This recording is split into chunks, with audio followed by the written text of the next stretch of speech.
Hi, my name is Joseph. I'm with BAYAN USA, and we're a Filipino community out here today, composed of migrants, youth, students, women, even workers. No, so we got like service workers, we've got care workers, and myself, I'm a factory worker.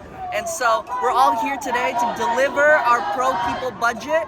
As we're seeing, Marcos is arriving here today in San Francisco, and he's going to try to persuade all of our Filipino community that the issues he's addressing, he's solving the problems. But we as the Filipino community that was not invited to this event actually say otherwise. And in fact, endangering many of us here, Filipino Americans in this community, as well as also abroad. So something that we really want to emphasize is that Marcos has been working with increasing the militarization of our within the Philippines and even abroad. So such as agreements with Japan and Korea and the Philippines, now putting Filipinos more at risk of being in conflict with other countries and putting Filipinos at risk of larger impacts of that. And so when we're talking about militarization and putting the Filipino people in those situations, that's what we're really concerned of.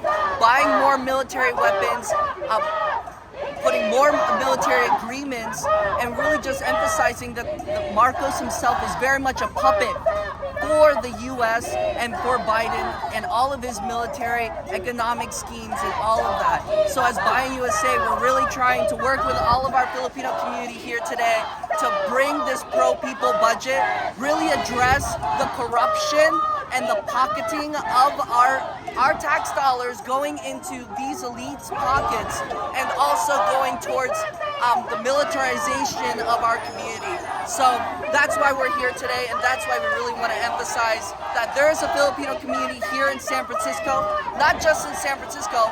I'm actually from Oregon. We drove all the way down here today, and there are people from all across the nation.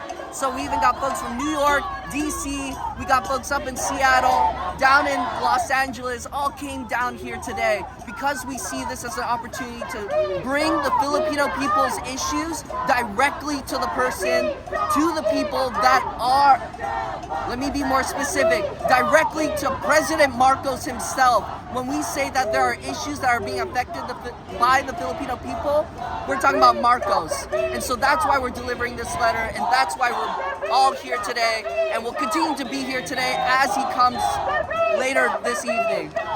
So, yeah.